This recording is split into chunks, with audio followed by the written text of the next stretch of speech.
You sit down to work. Your phone is in another room. Your notifications are off. There's no music playing, no one talking, nothing demanding your attention. You have exactly what you said you needed: silence, space, time.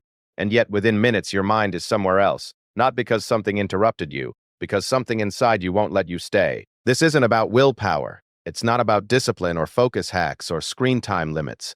This is about something quieter and more uncomfortable. Your brain is doing exactly what it was designed to do, and that design doesn't care about your deadlines.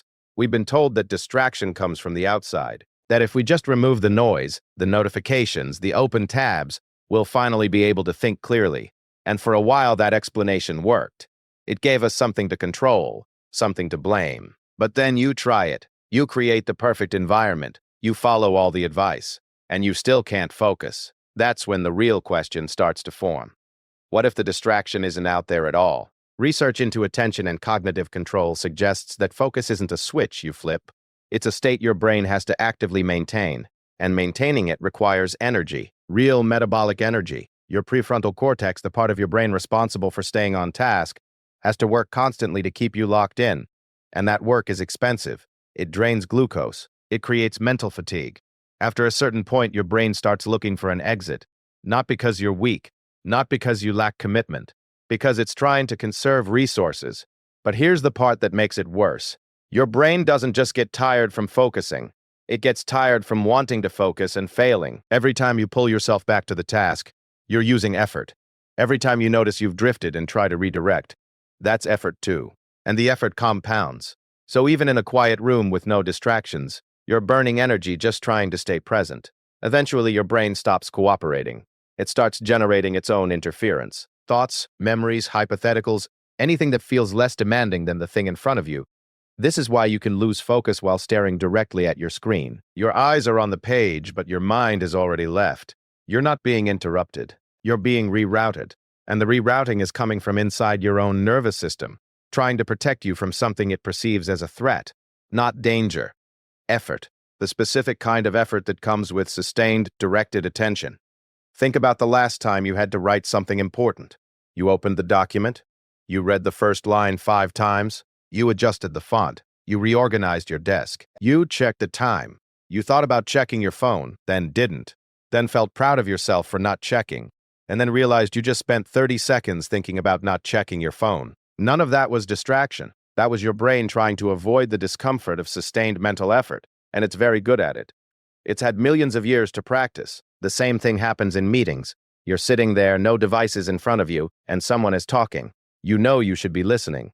You want to be listening. You told yourself before the meeting started that you'd pay attention this time. But somewhere around the third sentence, your mind starts composing a grocery list, or replaying a conversation from yesterday, or imagining a version of this meeting where you said something clever, or wondering what you'll have for lunch.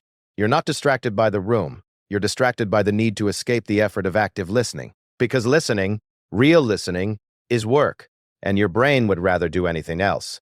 Here's what makes this so unsettling. You can't out-organize this. You can't hack your way around it. You can build the perfect productivity system. Time block your calendar, eliminate every possible interruption, wake up at 5 in the morning, and your brain will still find a way to wander. Because the problem isn't your environment. It's not your schedule. It's the fact that focus is uncomfortable, and your brain is designed to avoid discomfort whenever possible. Not sometimes. Constantly. Every single moment you're awake. Studies on mind wandering show that people's thoughts drift nearly half the time they're awake, even during tasks they've chosen to do, even during things they claim to enjoy. The mind doesn't wander because it's bored. It wanders because staying in one place mentally requires resistance.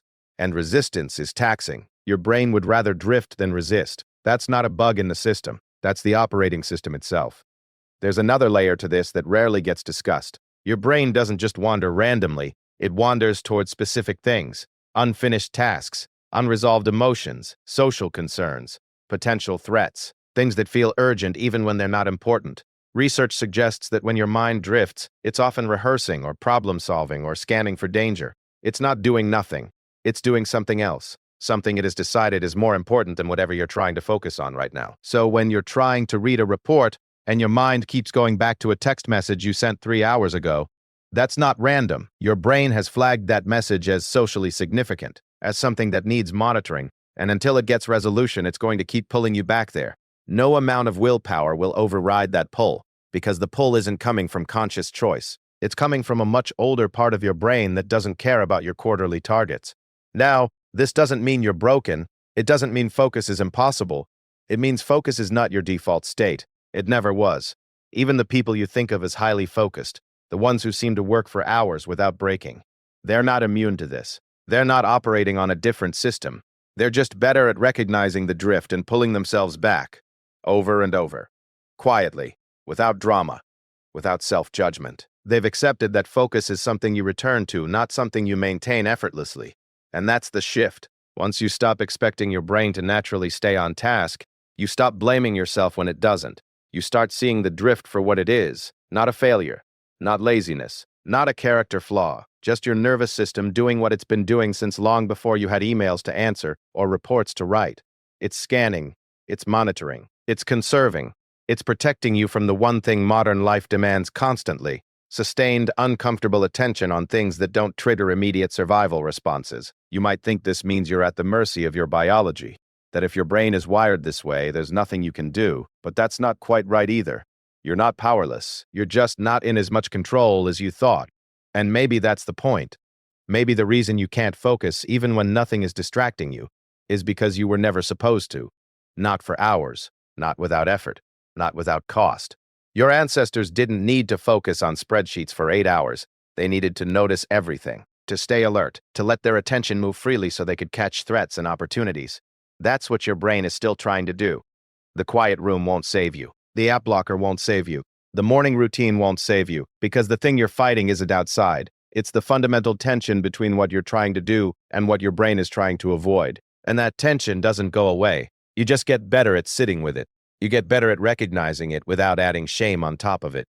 So the next time you sit down to focus and your mind starts to drift, don't panic. Don't punish yourself. Don't open another productivity article. Just notice it. Notice that your brain is doing exactly what it was built to do. And then, if you choose, bring yourself back. Not because you're disciplined, not because you're strong, because you understand what's actually happening. And understanding, even without a solution, changes everything. It turns the fight into something quieter, something you can work with instead of against. Not always, not perfectly, but enough.